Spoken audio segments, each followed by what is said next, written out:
Hello students, आपको physics में एक न्यूमेरिकल बताने जा रहे हैं जो आपकी एनसीईआरटी बुक से लिया गया है। पार्ट 1 है और चैप्टर 3 से लिया गया, जिसमें आप किरचॉफ्स लॉ ये सब पढ़ते हैं, है ना। तो उसी में हम आपको बताएंगे, जिसमें कॉम्प्लिकेटेड सर्किट पढ़ाए जाते हैं। किरचॉफ्स लॉ कॉम्प्लिकेटेड सर्किट के लिए ही था, है ना। तो इसमें इन्होंने 2 नियम दिए थे, आपने पढ़ा भी होगा। उसी पर बेस्ड एक क्वेश्चन हम ले रहे हैं। देखिए, ये दे रहे हैं, क्वेश्चन है find the value of current flowing in each branch of the network shown in the figure. ये जो चित्र है, इसमें जो जितनी भी ब्रांच हैं, है ना, इसका नाम भी दे सकते हैं आप। जैसे यहाँ पे नाम दे दीजिए, ए है, बी, सी, है ना, डी, और यहाँ पे ई लिख दीजिए, यहाँ पे एफ लिख दीजिए। ई न लिख के बल्कि ई यहाँ EMF है, एफ लिख दो, जी लिख दो, ऐसे, है ना। ये सब नाम हमने दे दिया। तो जितनी ब्रांच थे, ए बी ब्रांच है, BC ब्रांच है, CD ब्रांच है, AD ब्रांच है ना। इस ऐसे निकालना है। आपको हो सकता है ये लग रहा हो कि ये तो व्हीटस्टोन ब्रिज जैसा दिख रहा है। ऐसा नहीं, ये व्हीटस्टोन ब्रिज नहीं है, ठीक है। क्योंकि व्हीटस्टोन ब्रिज में या तो मिरर सिमिट्री पाई जाती है, फोल्डिंग दोनों में होता है ये। लेकिन यहाँ देखिए, कोई सिमिट्री नहीं है। 10 के आगे 5 है। अगर हम मिरर सिमिट्री की बात करते हैं तो 10 के आगे 5 नहीं दिखेगा, 10 के आगे 10 दिखना चाहिए। फिर ये 5 10 दिख रहा है, ये भी नहीं होना चाहिए।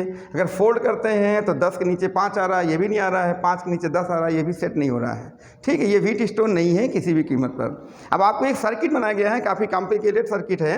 यहाँ पे एक सोर्स लगाया गया है जिसका EMF 10 वोल्ट है, और ये जो रेजिस्टेंस लगाया गया है 10 ओम, 5 ओम, 10 ओम, ये सब दिए। एक डायगोनल में दे दिया गया है। तो ये जो BD है ये इसका डायगोनल है, और जो AC है ये AC, ये भी इसका डायगोनल है। इसको इस रास्ते से बना दिया गया है। ऐसे नहीं बनाया गया, नहीं तो तार यहाँ पे टकरा जाएगा ना, तो फिर दग जाएगा, ऐसा है। तो इसको ऐसे बाईपास दिखा देते हैं, इस तरह से।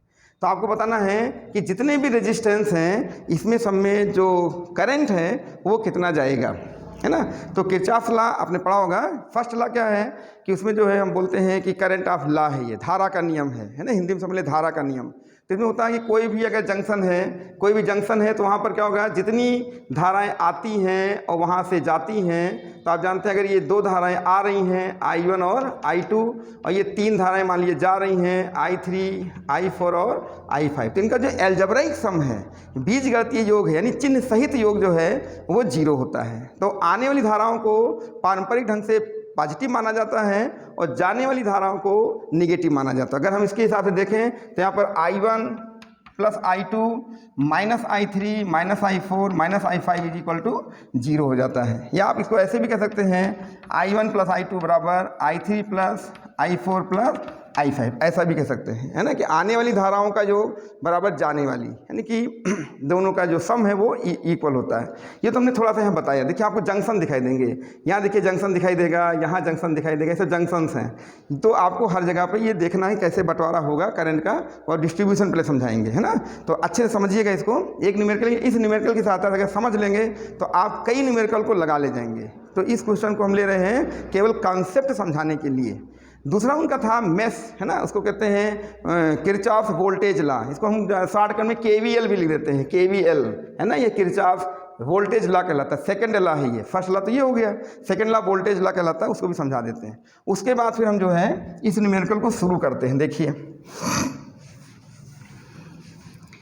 मेन चीज़ है फिजिक्स में आप कोई चीज़ बहुत ही अच्छे से समझें, कॉन्सेप्ट को समझें, तभी आप लगा पाएंगे। तो न्यूमेरिकल में केवल आंसर निकाल देना बड़ी बात नहीं होती है। वो तो कोई भी एक 9th-10th का बच्चा भी लगा सकता है, अगर आप उसको फार्मूला समझा दें तो। आप उसके बात को समझिए कि किस वजह से पूछा गया है। आप देखिए, यहाँ पर उनका दूसरा नियम ये था कि अगर हम कोई एक मेश लेते हैं, बंद पास जिसको कहते हैं, क्लोज्ड मेश ले लेते हैं, तो उसमें जो रेजिस्टेंस होते हैं, जो बैटरीज होती हैं, तो उसमें रेजिस्टेंस में जो धारा जाती है बैटरी के द्वारा, तो उसमें जो करंट होता है, धारा, और जो रेजिस्टेंस होता है, प्रतिरोध, उनका जो गुणनफल होता है, यानी संगत कहते हैं, करस्पॉन्डिंग, यानी धारा गई, है ना, तो रेजिस्टेंस, तो करंट और रेजिस्टेंस का प्रोडक्ट, गुणनफल, वो गुणनफल का जो बीजगणितीय योग होगा, एल्जेब्राइक सम, वो उसमें जितनी बैटरीज लगी हुई हैं उनके भी बीजगणितीय योग, उनके विद्युत वाहक बल जो होते हैं EMF के बीजगणितीय योग, यानी एल्जेब्राइक सम के बराबर होता है। जैसे मान लीजिए आपने एक ये सेल लगाया, उसके आगे फिर ये सेल लगा दिया, तो ये देखिए समान दिशा में जा रहे हैं, तो ये तो प्लस में हो जाएंगे। लेकिन मान लीजिए आपने इसका ओरिएंटेशन चेंज कर दिया, ऐसे कर दिया, तो एक देखिए इधर को भेजेगा, एक इधर को भेजेगा। तो अगर ई आपका ये पॉजिटिव है, E1 पॉजिटिव है, तो यहाँ E2 क्या हो जाएगा, नेगेटिव, और ये हो जाएगा पॉजिटिव। ये चीज़ें हम बोल रहे हैं। तो ये सब चीज़ें आपको यहाँ पर फिलहाल हमारे पास तो एक ही सोर्स है, तो यहाँ पर ये ज़्यादा बात नहीं उठेगी। लेकिन आप किरचॉफ लॉ अगर आप अच्छे से पढ़े होंगे या पढ़ रहे हैं तो देखिएगा वहाँ पर ये सब ओरिएंटेशन बहुत अच्छे देखा जाता है कि हम जा रहे हैं, अगर हमको जाते समय कोई सामने से टकरा गया तो उसको नेगेटिव कर देंगे, है ना। और अगर मान ली नहीं टकरा, उसी दिशा में वो भी चल रहा है, तो हम उसको पॉजिटिव ले लेंगे। इस तरह से होता है। तो चलिए बताते हैं आपको। तो उस फार्मूले को हम लोग यहाँ पे क्या बोलते हैं, ध्यान दीजिएगा, उसको हम बोलते हैं sigma IR is equal to sigma E। तो आई क्या है, करंट एंड करस्पॉन्डिंग रेजिस्टेंस जिसमें जा रहा है उनका प्रोडक्ट का सम, एल्जेब्राइक सम, यानी चिन्ह सहित प्लस है माइनस है जो भी है, और यहाँ पर एल्जेब्राइक सम ऑफ EMF या पोटेंशियल्स उनको जोड़ देते हैं चिन्ह सहित, है ना। अगर एक ही दिशा में सब चल रहे हैं तो प्लस हो जाएगा, अगर हम जा रहे हैं उधर से कोई वापस आ रहा है तो वो निगेटिव कर लेंगे। तो उस तरह से ये हो जाएगा। और भी कॉम्प्लिकेटेड सर्किट होगा तो हम बताएंगे। फिलहाल हमने एक प्रॉब्लम लिया NCERT का, इसको समझाने की कोशिश करें कि ये है क्या।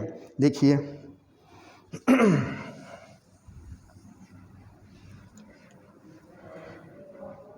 तो इसको इरेज कर देते हैं, कॉपी कर लीजिए, फिर आगे दिखाते हैं आपको।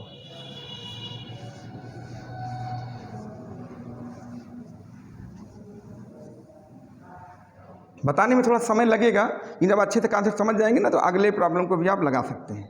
देखिए कैसे करते हैं। जैसे मान लीजिए ये सेल है, अब ये सेल ने करंट भेजा, अब ये जो करंट भेजा वो हमने मान लिया करंट हमारा I है, I करंट उसने भेज दिया। अब ये I करंट यहाँ पे पहुँचा, तो बताइए रेजिस्टेंस अलग अलग हैं, तो रेजिस्टेंस के अकॉर्डिंग ये करंट क्या हो जाएगा, डिस्ट्रीब्यूट हो जाएगा, बंट जाएगा। और जब बढ़ जाएगा तो मान लिया इस ब्रांच में करंट I1 जा रही है और इस ब्रांच में करंट I2 जा रही है। अच्छे समझिएगा, I1 और I2 में बट गया।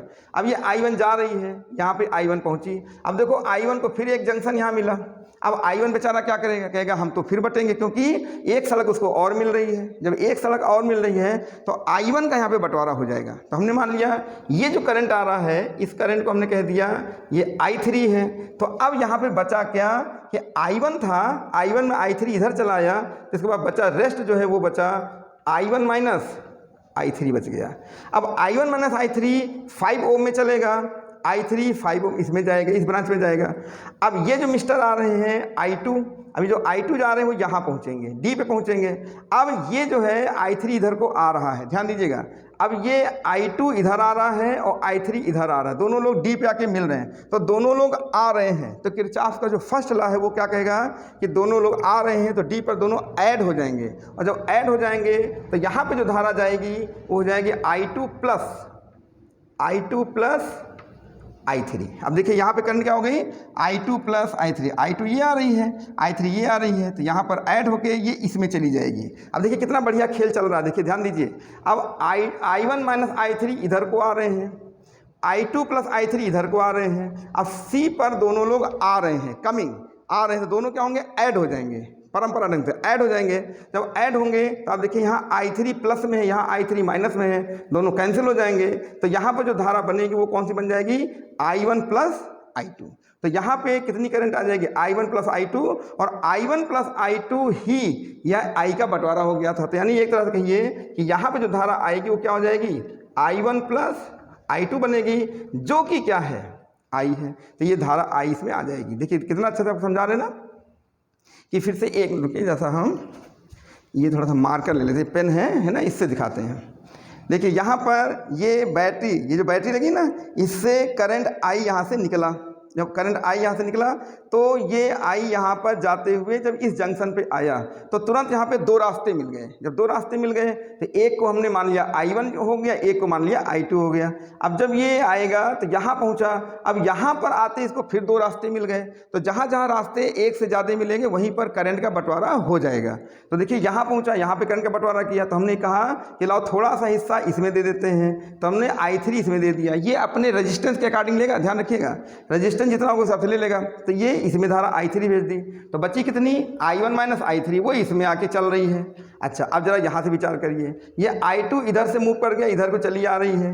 I3 इधर को चली आ रही है, दोनों आके D पे मिल गए, जब मिले तो दोनों आ रहे थे यानी कमिंग, तो दोनों ऐड हो जाएंगे, तो I2 प्लस I3 ये अब चलने लगा 10 ओम वाली ब्रांच में, इसमें चलने लगा, और I1 माइनस I3 इस ब्रांच में चलने लगा, दोनों आके C पे फिर मुलाकात किए, तो बताइए I3 माइनस में था और I3 प्लस में था, दोनों कैंसिल हो गए, तो बचा I1 प्लस I2, तो C पे कितनी धारा इकट्ठा हुई, I1 प्लस I2, जो इस ब्रांच इस वाले तार में यानी इस तरफ से चली जाएगी, तो I1 प्लस I2 है कितना, I, क्यों, क्योंकि I ही तो I1 प्लस I2 में टूटा था, इसलिए ये दो भागों में टूट गई। तो आप इसको ऐसे भी कह सकते हैं कि I is equal to I1 plus I2, यानी I1 प्लस I2 में इसको हम लेके भेज दिए। तो अगर आपसे कोई पूछ ले कि बताइए सेल में कितना करंट है, सेल से कितनी धारा जा रही है, तो I1 प्लस I2, यानी the current in the cell is I1 plus I2। अगर हम I1 I2 की वैल्यू निकाल लेंगे और आपसे पूछ लिया जाए कि सेल में धारा निकालिए, सेल कितनी धारा दे रहा था, तो आप दोनों करंट को ऐड कर दीजिएगा, I1 plus I2 total ampere आपको मिल जाएगा। तो अब देखिए इसी से हम लोग जो है बनाएंगे, मेश बनाएंगे। तो हमारे सामने देखिए कितने मेश बन रहे हैं, हाँ इसमें भी धारा जो जा रही है वो आपकी I जा रही है, I1 प्लस I2 भी कह सकते हैं, ठीक है, तो ये आपकी I1 प्लस I2 जाएगी, तो हम बना लेंगे। ठीक है, यहाँ पर I1 प्लस I2 लिख ही देते हैं ना, I1 प्लस I2 जो कि I के बराबर है, I1 प्लस I2 I के, ये चीज़ ध्यान रखिएगा। अब देखिए यहाँ पे हमको 3 मेश मिल रहे हैं, ध्यान से देखिएगा। एक मेश मिल रहा है आपको, नाम बता रहे हैं A B D A, जहाँ से देखिए शुरू करिए वही फिर बंद कर दीजिए, ये क्लोज्ड मेश होते हैं, ओपन नहीं, ओपन बनेगा नहीं। A B D A closed, फिर B C D D closed, एक बनेगा A D C G E F A, ये क्लोज होगा। इस तरह से इतने मेश आपको जो है दिखाई देंगे। तो इसमें देखिए 2 मेश जो हैं वो सोर्स से फ्री, इसमें सोर्स है ही नहीं, है ना, विदाउट सोर्स हैं। और ये जो आपको जो सोर्स हमने दिखाया mesh A D C G E, ये देखिए सोर्स आ गया, इसमें सोर्स रहेगा। बाकी में जब हम समीकरण बनाएंगे, इक्वेशन बनाएंगे, तो वहाँ पे 0 लिखेंगे EMF पे, ठीक है। तो इसको हम जो है क्लोज मेश में ले चलते हैं। तो मान लिया, अब देखिए फिगर से हम आपको लिख के दिखाते हैं। तो सबसे पहले क्लोज यहाँ पे नाम दे देते हैं ना, मेश का नाम दे देते हैं, जैसे ये क्लोज, ये मेश नंबर 1 हो गया। आप इसको देखिए ऐसे भी दिखा सकते हैं, इस तरह से भी, ऐसे जैसे धारा जा रही है ऐसे, तो इस तरह से भी आप इसको जो है एरो बना सकते हैं। देखिए कैसे, ये देखिए जा रही है, ऐसे जा रही है, ऐसे ऐसे घूम के आ रही है, तो देखिए ये ऐसे घूम के आ रही है, इसको नंबर 1 हमने डाल दिया। अब देखिए ये भी आ रही है इस तरह से, ये ऐसे क्यों दिखा दो, ऐसे ही, है ना। तो अब देखिए टकराएगी, अब जब आप ये समझ लो, जब ये आ तो रही थी, यहाँ टक्कर होगी तो माइनस हो जाएगा, उसमें क्या दिक्कत है। तो आप ऐसे दिखा सकते हैं, कोई दिक्कत नहीं, ये 2 नंबर हो गया। और यहाँ पे जो हो रहा है वो मेश नंबर 3 है। तो हम यहाँ पे क्लोज्ड मेश लिखते हैं, जिसको हिंदी में बोलते हैं बंद पास, है ना। अब देख लीजिए बहुत ही कॉम्प्लिकेटेड सर्किट है, लेकिन कोई ज़्यादा डरने की जरूरत नहीं, बहुत सरल ढंग से आपका ये क्वेश्चन लग जाएगा। लगाते हैं, देखिए। तो सबसे पहले किरचॉफ्स लॉ, है ना, अप्लाइंग किरचॉफ्स सेकंड लॉ, या लिख सकते हैं KVL इन, है ना, फ्रॉम KVL मतलब क्या हो गया full form, Kirchhoff's voltage law. लिख देते हैं, क्या दिक्कत है, लिख देते हैं Kirchhoff voltage law, Kirchhoff voltage law, KVL कह सकते हैं उसको, शॉर्ट में लिखा जाता है, लिख देते हैं, कोई दिक्कत नहीं है ना। या हिंदी में लिखते हैं, लिख दीजिएगा किरचॉफ के द्वितीय नियम से। और पहला नियम तो हमने आपको बता ही दिया है कि I is equal to I1 plus I2। अब ऊपर लिख दीजिएगा here I is equal to I1 plus I2, जाने दीजिए, ठीक। हाँ, तो क्या लिखे इसमें, ध्यान दीजिए, ये यहाँ ना लिख के, बल्कि आपका आ नहीं रहा होगा, I इज इक्वल टू, यही लिख देते हैं, I is equal to I1 plus I2, ऐसे आप जो है नंबर 1 मान के छोड़ दीजिए, हटाइए इसको। अब देखिए यहाँ पर इन क्लोज्ड मेश नाम देते हैं, मेश नंबर 1 है, नाम क्या है इसका, A B D A close, A to A बंद कर दीजिएगा, ओपन मेश नहीं होगा इसमें। तो इसमें जरूर लगाइए। तो कैसे लगाते हैं, देखिए हम आपको लगा के दिखाते हैं। जब करंट चलेगा तो करंट किस में गया, जैसे I1 किस रेजिस्टेंस में गया, 10 ओम में, तो I1 का जो करस्पॉन्डिंग रेजिस्टेंस है वो 10 ओम है, I3 का करस्पॉन्डिंग रेजिस्टेंस 5 ओम है, और यहाँ पर जो I2 का करस्पॉन्डिंग है वो 5 ओम है, तो इस तरह लिखेंगे। अब देखिए डायरेक्शन देखिए, I1 इंटू, ऐसे मौखिक दिखाते हैं, I1 इंटू 10, अब ये उसी क्रम में चल रहा है, I3 इंटू 5 प्लस में रहेगा। और जब हम ऐसे ऊपर को लौटे तो ये तो इधर से आ रहा था, ये तो एक्सीडेंट करने आ रहा था ना, ये लड़ा देगा हमको। तो देखो हम सीधे चल रहे थे, I1 into 10 plus I3 into 5, और जब हम इधर को मूव किए तो वो तो इधर से भागता चला आ रहा था, अपोजिट डायरेक्शन में आ रहा था। तो इनको क्या लिखेंगे, minus I2 into 5 is equal to, यहाँ पे कोई सोर्स नहीं है, यहाँ पे कोई पावर नहीं है, कुछ नहीं है ना, यानी कि कोई धारा का स्रोत नहीं है, इसलिए विद्युत भागबल 0 होगा। तो आप समीकरण क्या लिखेंगे, ध्यान से देखिए, लिखेंगे I1 इंटू 10, तो आप 10 I1 लिखो, है ना, कोई दिक्कत नहीं है, आपको समझ में आ ही रहा है। तो लिखेंगे क्या, 10 I1 और फिर प्लस 5 I2 और माइनस ये 5 I3, वो गलती हो गई, 10 I1 इंटू 5 I3 और minus 5 I2 is equal to 0, ये समीकरण हो गया। लेकिन आप देख रहे होंगे 5 से कट भी रहा है, तो काट दीजिए, लिख देंगे 2 I1 plus I3 minus I2 is equal to 0। और थोड़ी मैथमेटिक्स भी समझ लीजिए। मैथमेटिक्स ये है कि यहाँ पे अननोन कितने क्वांटिटीज़ हैं, I1 I2 I3, there are 3 unknown quantities. तो थ्योरी ऑफ इक्वेशन बोलती है कि जितनी अननोन क्वांटिटीज़ हैं उतने ही इक्वेशन बनने चाहिए। तो देखिए कितना बढ़िया आपके सामने वो हो रहा है कि देखिए 3 मैश आपको दिख भी रहे हैं, 1 मैश, 2 मैश, 3 मैश, 3 मैश दिख रहे हैं कि नहीं। अगर 2 क्वांटिटी होगी तो 2 मैश दिखाई देंगे, ये भी आप परेशान मत होइए, यानी उतने समीकरण हमें मिलेंगे तभी इसको हम सॉल्व कर पाएंगे। अगर 3 क्वांटिटी में 2 मैश बनेंगे तो इक्वेशन ही नहीं सॉल्व होगा। अब चलिए हम चलते हैं in closed mesh, in closed mesh number 2, नाम क्या है देखिए, BCDB, ये देखिए ध्यान से, समझ आ रहा होगा, BCDB। अब फिर से देखो यहाँ पे हम फिर आपको करके दिखाते हैं, यहीं से कहीं से ले लो, कोई दिक्कत नहीं है, B से ले लेते हैं। I1 माइनस I3 5 से मल्टीप्लाई होगा। अब देखो ये चल रहा है और देखो ये विरोध कर रहा है, ये ऊपर को आ रहा है, हम ऐसे जा रहे तो नीचे को जाते ना, लेकिन ये तो ऊपर को आ रहा है, तो हमारा ये टकरा जाएगा, तो ये विरोध में आ जाएगा। और फिर हम ऊपर जा रहे हैं तो ये भी विरोध में आ रहा है, तो हम ये डायरेक्शन यूज कर रहे हैं। तो देखिए ऐसे आ रहे हैं, तो हमको जो इस डायरेक्शन में ये ऐसे आए, और देखो ये हमारा क्या है, टकरा रहा है तो माइनस में हो जाएगा। फिर ऊपर को जा रहे हैं तो ये नीचे को आ रहा है, तो ये भी माइनस में हो जाएगा।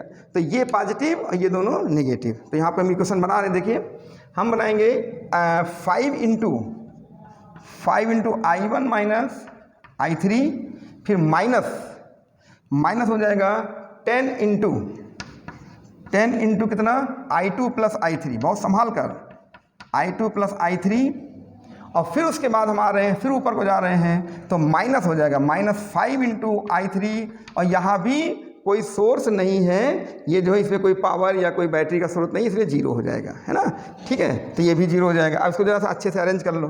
तो ये 5, देखिए ऐसे देख लो, 5 से डिवाइड कर सकते हैं, तो हमने 5 से डिवाइड कर दिया, यानी डिवाइडिंग बाई 5 लिख सकते हो। तो हो जाएगा I1 minus I3 minus 2 into I2 plus I3 और माइनस I3 बराबर 0। आप लिख सकते हैं डिवाइडिंग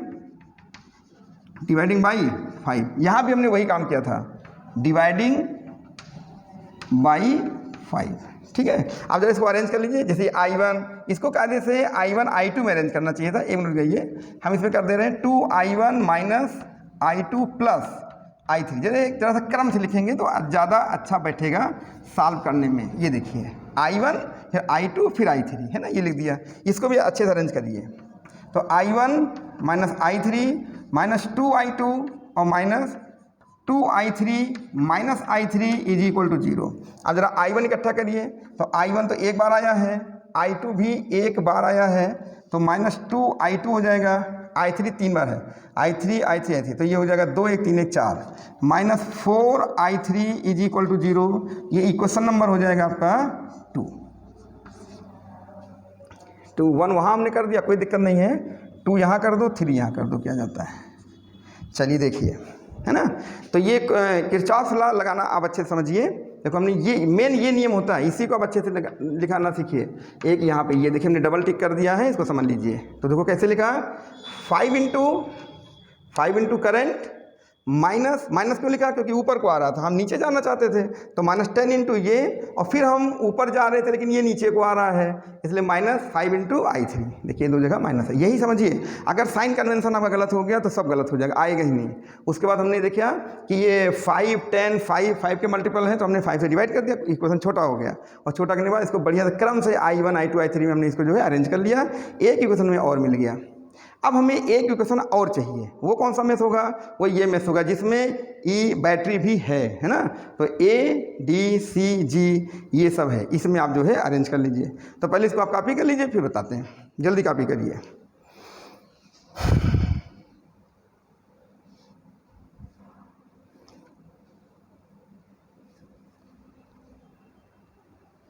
ठीक है, तो आपने देखा कि यहाँ पर सर्किट जो है कॉम्प्लिकेटेड है, तो किरचॉफ जो रूल दिए थे वो कॉम्प्लिकेटेड सर्किट के लिए ही दिए थे, है ना। जब इन्होंने खोज नहीं किया तो उसमें बहुत बड़ी समस्याएं थी कि इलेक्ट्रिकल सर्किट में जो रेजिस्टेंस होते थे वो इस तरह से आपस में जोड़ दिए जाते थे कि उनका करंट निकालना आसान नहीं था कि उसमें कितना करंट जा रहा है, ये सब। तो कॉम्प्लिकेटेड सर्किट के लिए किरचॉफ लॉ बना हुआ है। ठीक है, देखिए बहुत ही आसानी से सर्किट को निकाल दे रहा है। अच्छा, आप कॉपी कर लिए, अब आगे बढ़ते हैं। तो ये हम दो इक्वेशन जरा कहीं अलग लिख लेते हैं, तभी मिट जाएगा। चलिए,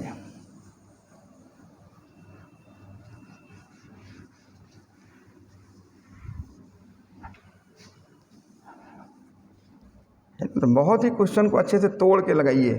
ये जरा हम फिर से अपने लिए लिख लेते हैं, कोई दिक्कत नहीं आपको। हम इसको जो है फिर से लिखेंगे, नहीं तो खो जाएगा ना, ये अभी मिट जाएगा। तो कोई डिजिटल बोर्ड तो है नहीं भाई हमारे पास।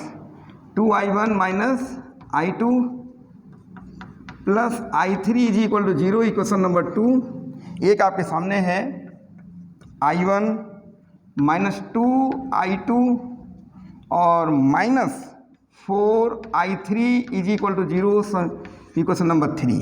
अब चलते हैं इन, ये आप ना लिखिएगा, ये हमने दोबारा लिखा कि अभी इसको हम मिटा देंगे ना तो दिक्कत आ जाएगी, है ना। डिजिटल बोर्ड होता तो बात अलग थी। तो हम मिला लेते हैं 2I1 minus I2 plus I3। ठीक है, I1 minus 2I2 minus 4I3, सही है। दो इक्वेशन हमने बना लिए, आगे बढ़ाते हैं इसको।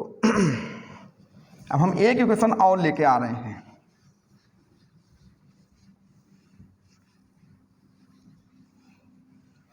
वो क्या होगा, इन क्लोज्ड मैश नंबर 3, नाम क्या है, नाम पूरा भर दो, ए से शुरू करिए, ADCGEFA। तो हमने सब नाम लिख दिया, जो जो रास्ते में पड़ा सबको ले लिया हमने। ADCG, है ना, ई भी ले लो, क्या जाता है ना, और F और फिर वापस ए। ठीक है, इसको हम वापस ले आएंगे। तो ये आपके सामने एक जो है क्लोज मेश आ गया। आप जरा इसमें करंट को देखिए, करंट और करस्पॉन्डिंग रेजिस्टेंस देखिए। चलो फिर से आपको पहले यहाँ करके दिखाते, तो वहाँ लिख देते हैं। तो देखिए I2 इधर आ रहा है, तो I2 यानी 5 इंटू I2, फिर ये उधर को जा रहा है। देखिए कितना बढ़िया, देखिए 5 इंटू I2, और ये उसी डायरेक्शन में जा रहा है, विरोध नहीं हो रहा है। तो क्या करेंगे, 10 इंटू ब्रैकेट में I2 प्लस I3, फिर ये ऐसे आएगा। तो I1 प्लस I2, ये आपका जो आ रहा है करंट, वो अभी इसको रेजिस्टेंस नहीं मिल रहा, बेटा ये छटपटा रहा है कि रेजिस्टेंस मिला, किस में जाए किस में जाए।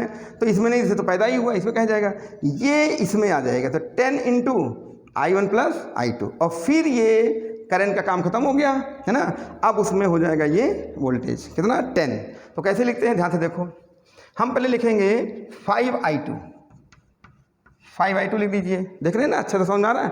5I2, फिर ये 10 ओम में ये धारा जा रही है, उसी डायरेक्शन में इसे जा रही है, आप अपोज नहीं हो रहा है। अगर मान लो ये अगर इधर को डायरेक्शन होता तो माइनस हो जाता।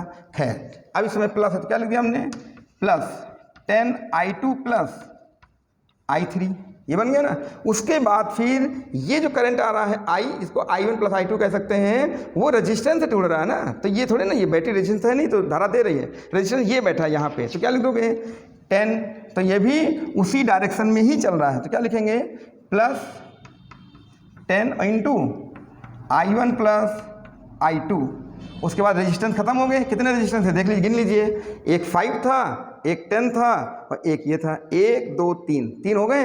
और इक्वल टू EMF, ये उसी डायरेक्शन में है कि नहीं है, धारा की ही दिशा में अगर ये लगा हुआ है तो आपका प्लस में रहेगा। तो क्या लिख देंगे, इज इक्वल टू कितने वोल्ट है, 10 वोल्ट, 10 लिख दीजिए बस, है ना। इसको भी अच्छे से अरेंज कर लो, देखो अच्छे से देखिए, 5 10 10 10, 5 से डिवाइड हो रहा है तो हमने क्या लिख दिया, डिवाइडिंग बाई 2 5, तो I2 plus 2 I2 plus I3 plus 2 I1 plus I2 is equal to 2, यानी हमने क्या कर दिया, डिवाइडिंग बाई 5 से हमने डिवाइड कर दिया। खैर अब इसको जरा अरेंज कर लीजिए आप, तो I2 plus 2I2 plus 2I3 plus 2I1 plus 2I2 बराबर 2। अब करंट चलाइए तो I1 एक ही बार है तो 2I1 प्लस I2 देखिए 2 1 3 2 5, 5I2 आ जाएगा। I3 कितना है, ये I3 एक ही बार आया तो क्या लिख दोगे, 2I3 इज इक्वल टू 2। ये हो गया इक्वेशन नंबर 4। देखा आपने, तो 3 मेष के द्वारा हमने 3 इक्वेशन जो है निकाल लिए। अब इन 3 इक्वेशन को आपने अगर अच्छे से पढ़ा होगा मैथमेटिक्स में, तो इसको हम क्रैमर रूल से सॉल्व कर सकते हैं, सीधे भी सॉल्व कर सकते हैं, कई तरह से हम सॉल्व कर सकते हैं, है ना।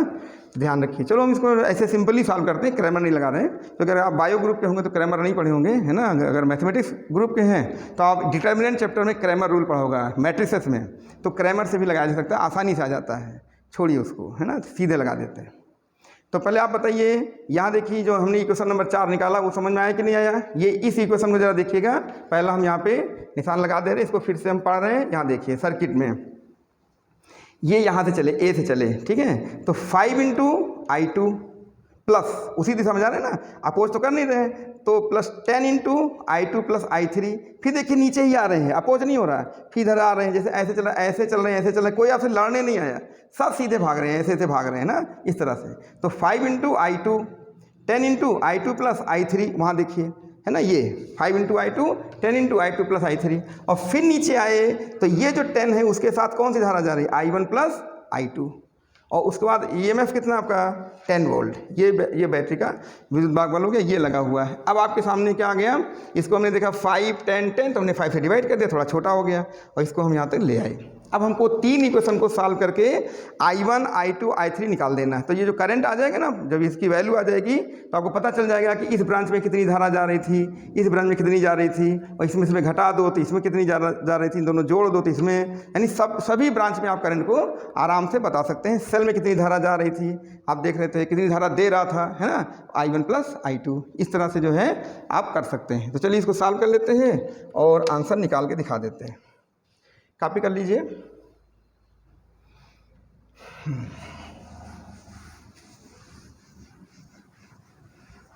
अब देखिए इन इक्वेशन को सॉल्व करते समय कुछ स्टूडेंट थोड़ा सा घबरा जाते हैं, कहते हैं 3 क्वांटिटीज ये कैसे सॉल्व करें, थोड़ा सा, और बेतरतीब ढंग से सॉल्व करते हैं, इधर उधर कूद फांद मचा दिए, कहीं I2 को काट दिया, कहीं इधर I3 काट दिया, I1। ऐसा नहीं करना है, इसमें सिस्टमेटिक ढंग से चलिए। हम आपको बढ़िया रास्ता बताते हैं।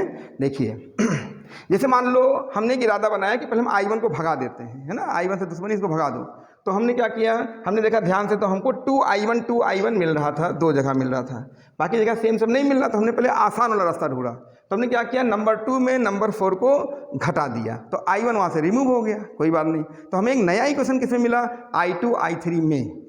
अब I2 I3 में समीकरण मिला तो हमको एक इक्वेशन और चाहिए I2 और I3 में। सॉल्व करना सिखाते हैं मैथमेटिक्स, तो उसमें क्या होगा कि इसमें हम दोबारा जो है I2 I3 में ही एक इक्वेशन निकालेंगे, है ना, ये ध्यान रखिएगा, है ना। हम मैथमेटिक्स के टीचर हैं तो आपको मैथमेटिकल समझाते हैं कैसे सॉल्व करते हैं इक्वेशन को। हम इसको क्रैमर रूल से भी सॉल्व कर सकते हैं, वो भी बहुत आसानी से आ जाता है। लेकिन अगर आप बायो ग्रुप, इसलिए आपको नहीं बता रहे हैं, चलो समझिए इसको। तो हम आपको सिस्टम क्या समझाएं कि पहले हम 2 और 4 से I1 को गायब करेंगे। ये नियम आप यहाँ नहीं, कहीं भी अगर कोई भी 3 क्वांटिटी का इक्वेशन हो तो आराम से लगा सकते हैं। तो हमने सबसे पहले देखा 2I1 मैच कर रहा है, काट दिया। अगर मान लीजिए नहीं मैच करता तो मल्टीप्लाई करके इक्वल करके काट देते, ऐसा कोई दिक्कत नहीं। लेकिन एक चीज़ ध्यान रखिएगा कि पहले हम 2 समीकरण को लेके उनमें से एक क्वांटिटी को रिमूव कर देंगे, फिर हमको जो नया समीकरण मिलेगा वो 2 क्वांटिटी में मिलेगा अलग अलग, है ना। फिर वही 2 में चाहिए, जैसे हम आपको ऐसे बोलें कि हम 2 और 4 से I1 को गायब करेंगे तो हमें एक समीकरण किसमें मिल जाएगा, I2 और I3 में मिल जाएगा। अब हमको एक दूसरा समीकरण भी I2 I3 में ही चाहिए, तो हम समीकरण नंबर 3 और 4 से फिर से I1 को ही भगाएंगे और किसी को नहीं, ये ध्यान रखिएगा, है ना। यहाँ पे लोग गलती करते हैं, वो क्या करते हैं, जैसे मान लीजिए यहाँ पर आपका 2I2 लिखा है तो कहेंगे लो लालच में आ गए, लो इसको काट दे। ऐसा नहीं काटना है, ये ध्यान रखिएगा। आपको हमेशा ये ध्यान रखना है कि अगर एक समीकरण हमारा I2 I3 में आया है तो दूसरा समीकरण भी I2 I3 में ही आए, कैसे भी आए उसको आपको लाना है, ठीक है। तब इक्वेशन आपको बहुत ही आसानी से सॉल्व होता दिखेगा। चलिए आगे बढ़ा देते हैं। तो एक इक्वेशन तो हमने निकाल लिया, क्या निकाला कि हम 2 में 3 को घटा रहे हैं, है ना। तो यहाँ लिख दिया ऑपरेटिंग 2 माइनस 4, ये नहीं आप समझ रहे ना, यानी 2 में 4 को हमने क्या कर दिया, घटा दिया। तो 2I1 कट जाएगा, तो -I2 माइनस 5I2 हो जाएगा -6I2, और I3 में ये 2I3 घटेगा तो बचेगा -I3, और ये 0 में 2 घटेगा तो -2 बचेगा। अब माइनस हटा दो तो हो जाएगा 6I2 plus I3 is equal to 2। एक समीकरण आपको 5 नंबर मिल गया, I2 I3 मिल गया, है ना। सिस्टम समझ आ रहा है। उसके बाद अब हम क्या करेंगे, अन्य कोई भी 2 समीकरण लेंगे जहाँ से हम I1 को फिर से भगाएं। अब एक बार में तो हमने देखा कि भग रहा था, भगा दिया, एक में अब हमको ज़बरदस्ती भगाना पड़ेगा, ये ध्यान रखना, कैसे भी भगाना ही है उसको। तो हम क्या करेंगे, समीकरण में 3 को ले लिए, है ना, और 2 को ले लिए, ऐसे ही ले लो, चाहे इनको कहीं से ले लो, तो इनको ले लिए। तो बताओ यहाँ पर क्या है, I है, यहाँ पर 2 है, तो इसमें 2 मल्टीप्लाई करके फिर से घटा देंगे। तो देखिए क्या ऑपरेट करने जा रहे हैं कि operating 2 minus 2 into equation number 3, ऐसा भी लिखना सीखिए आप। इक्वेशन नंबर 3 में हमने क्या गुणा कर दिया, 2 का गुणा कर दिया, तो ये समझो सब 2 गुना हो गए, 2 4 8 ऐसे हो गए, और घटा रहे हैं तो 2I1 फिर से कट गया। तो बताओ यहाँ पे 4 है, ध्यान रखिएगा। तो I2 में 4I2 घटेगा, +4 माइनस ये +3I2 बचेगा। सावधानी से देखिए, ये 4 है तो घटाएंगे तो यहाँ पर ये माइनस, ये प्लस, है ना, ये प्लस हो जाएगा। यहाँ 4 दूनी 8 है, और 8 यहाँ है, और ये I3, तो ये हो जाएगा 9I3 हो जाएगा, और बराबर 0, ठीक है। तो ये कितना आ जाएगा आपका, ये हो जाएगा 3 से घटा दिए, 3 से डिवाइड भी हो रहा है, तो I2 प्लस 3I3 बराबर 0। ये समीकरण नंबर हो जाएगा 6 नंबर आ गया।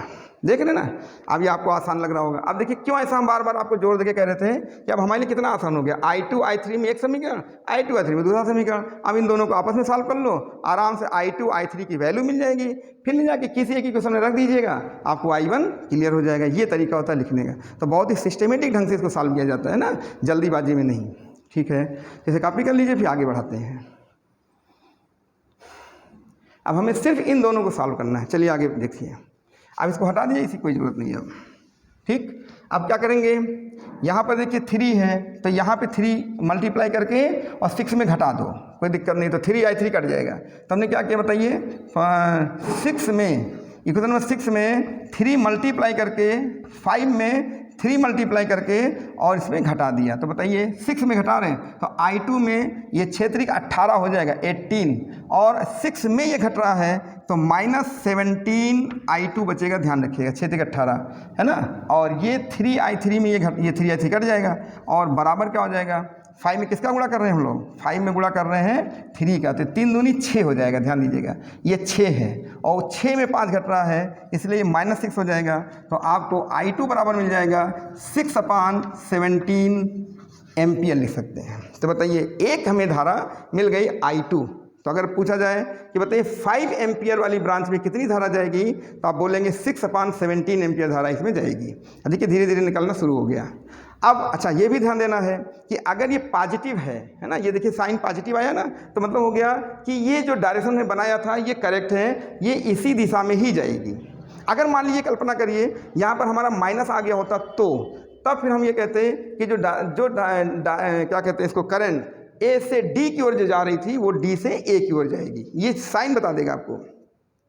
तो ये पॉजिटिव आया हुआ है, इसलिए करंट ए से डी की ओर जाएगी, जो सही है, जो हमने बनाया भी है वो दिख भी रहा है और सही भी है। लेकिन ऐसा नहीं कि हम अगर इधर बना दिए हैं, और बना तो दिए हैं, लेकिन अगर मान लीजिए माइनस आ गया तो बना देने दीजिए, लेकिन लिख देंगे जरूर कि यहाँ पे जो करंट है वो डी से ए की ओर जाएगी, अगर माइनस है तो, और प्लस है तो फिर ए से डी है ही है ना।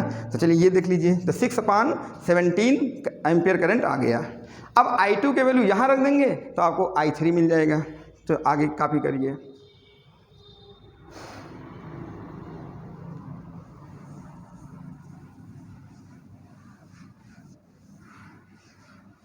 ठीक है, तो होता क्या है कि ज़्यादातर स्टूडेंट लगा तो लेते हैं पूरा, फिर आगे जाके वो जो इक्वेशंस बनते हैं ना 3, उसमें जाके उलझने लगते हैं कि कैसे निकालें, डर जाते हैं। ऐसा कुछ भी नहीं है, बहुत सरल है। अब देखिए हमको बताने में थोड़ा समय तो लग रहा है क्योंकि हमको कई चीज़ें बता नहीं देती है ना। जब आपको कॉन्सेप्ट क्लियर कर देंगे उसके बाद आप इसको मुश्किल से मुश्किल घड़ी देखकर 5 मिनट के अंदर अंदर क्वेश्चन को सॉल्व कर देंगे। आप देखिएगा जब समझ में आ जाएगा तब। अभी हमको देंगे तो हम भी इसको 5 मिनट के अंदर सॉल्व करके आपको दे देंगे, लेकिन समझाने में, टीचिंग में समय लगता है। हर चीज़ आपको तोड़ना, कैसे लाना है, सब समझा रहे हैं, तो समझिए। और इस कॉन्सेप्ट का पूरा फ़ायदा आप अगले क्वेश्चन में करिए, जो भी आपको ऐसा सर्किट दिख रहे हैं वहाँ पे लगाइए। ठीक है, आगे बढ़ते हैं। देखिए I2 के वैल्यू रखते हैं फ्रॉम 6, ये हो जाएगा 6/17 plus 3I3 is equal to 0। अब हो जाएगा 3I3 इज इक्वल टू -6/17, ये माइनस में हो गया। ठीक है, तो I3 इज इक्वल टू हो जाएगा -2/17 एम्पियर। अब देखिए जो हम बात कह रहे थे वही बात सामने आ गई। ये देखिए -2/17 आया। अब जरा अपने फिगर में आइए, देखो I3 नीचे को आ रही है, यानी B2D आ रही है, जो हमने लिखा था। हमें क्या मालूम कि हमने B2D बनाया था, लेकिन कैलकुलेशन क्या बोल रहा है, नहीं, ये करंट B2D नहीं आएगी, ये करंट D से B की ओर जाएगी, क्योंकि यहाँ पर माइनस आया है। तो हम यहाँ पे लिख देंगे कि यहाँ जो करंट फ्लो होगा हो जाएगा D2B, ऐसे लिख दीजिएगा ना, B2D नहीं। आप समझ पा रहे हैं? आप चाहे लिख सकते हैं नॉट B2D, D2B करंट का फ्लो होगा, ये माइनस आपको शो कर रहा है। तो बताइए इस ब्रांच में धारा कितनी जा रही है, 2/17 एम्पियर जा रही है, लेकिन दिशा जो हमने बनाई थी उसका रिवर्स कर गया और जाएगी D से B की ओर। ये सब यहाँ से समझिए। ठीक है, हमने D2B लिख दिया, नॉट भी लिख दिया कि आपको लगे कि B2D नहीं जाएगी, है ना, वो चित्र में दिख रहा अलग बात है। अब ये I2 I3 का वैल्यू हम यहाँ पर रख देंगे, किसी 3 में रख दो। देखिए I1 बेटा इसी में रख दो, क्या जाता है, आंसर आ जाएगा। कैसे कॉपी कर लीजिए। बस आप लगभग क्वेश्चन कंप्लीट कर चुके हैं। देखिए फ्रॉम 3 लिखेंगे I1 -2 इंटू I2 की वैल्यू कितनी आई है, 6/17 ये आ गई है, -4 इंटू I3 कितना आया है, -2/17 आया है, इज इक्वल टू 0। अब यहाँ से आपको I1 की वैल्यू मिल जाएगी, है ना। तो ये I1 कितना हो जाएगा, ये -12/17 हो जाएगा, ये माइनस माइनस प्लस हो जाएगा भाई, 8/17 दिखा रहा है ये, 8/17, 6 दूनी 12, अब 12 में 8 घट जाएगा तो 4/17 दिखा रहा है ये। तो देखा जाए तो I1 की वैल्यू आ जाएगी 4/17 एम्पियर, क्योंकि 12 में 8 भाई 17 बराबर है, तो 12 में 8 गया 4, वो भी माइनस में, तो उधर जाएगा तो प्लस हो जाएगा। तो देखें ये भी पॉजिटिव आया है, तो जो हमने डायरेक्शन बनाया तो वो सही है, I1 प्लस में ही आया है तो इसी दिशा में जाएगी, है ना। तो ये इतना कैलकुलेशन हमने निकाल दिया। ठीक है, अब इसको एक साथ लिख लेते हैं, कॉपी कर लीजिए। अब दिखाते हैं आपको, चलिए कॉपी करिए इसको। तो I1 I2 I3 सभी की वैल्यू हमने निकाल ली। ठीक है, I1 I2 I3।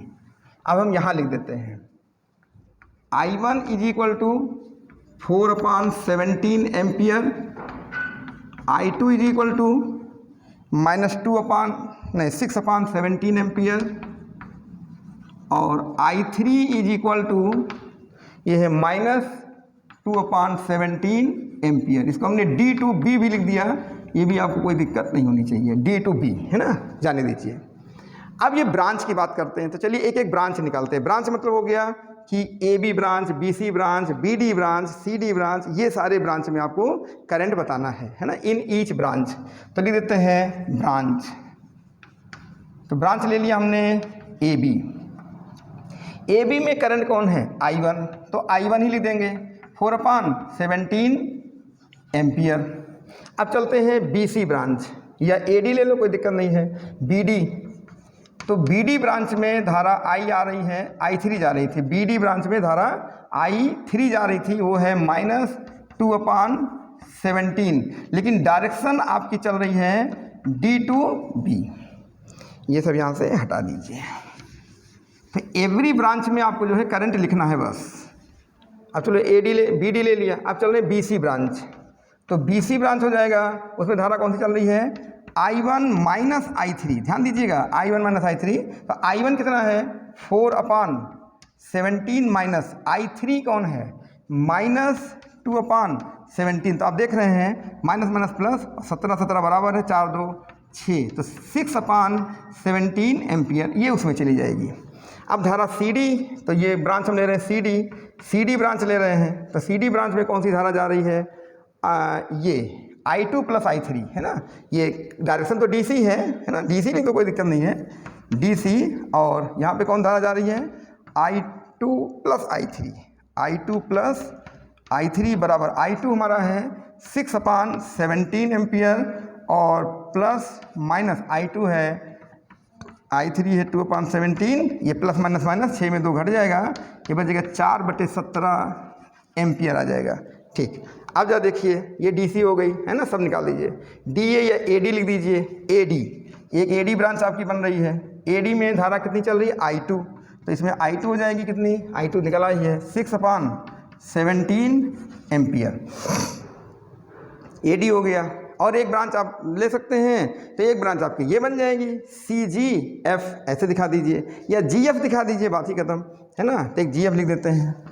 GF में करंट कितना जा रहा है, I1 प्लस I2, यही सेल में भी धारा है। तो क्या लिख देंगे, I1 हमारा ये है 4 है ना, तो 4/17 और प्लस 6/17 बराबर 10/17 एम्पियर है ना। देखिए GF, ये GF में धारा जा रही है, तो यही धारा सेल में भी होगी। तो सेल से कितनी धारा निकल रही थी, 10/17, यानी कि करंट इन सेल लिख सकते हैं।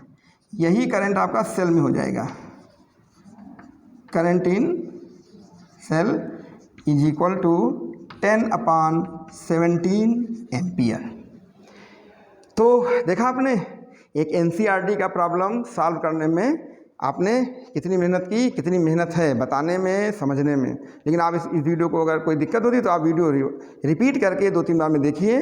कहीं दिक्कत तो आप हमको कमेंट कर सकते हैं, है ना, कोई दिक्कत नहीं आएगी, हम कोशिश करेंगे फिर बता देंगे। लेकिन एक प्रॉब्लम ने लिया, हमको अच्छा लगा कि लाइए इसको बताया जाए। ठीक है, तो आपको कैसा लगा इसको ज़रूर कमेंट करिए, है ना, कि अच्छा लगा नहीं अच्छा लगा तो उसको आप बताइए। कोई प्रॉब्लम हो तो उसको भी हम दूर करने की कोशिश करेंगे।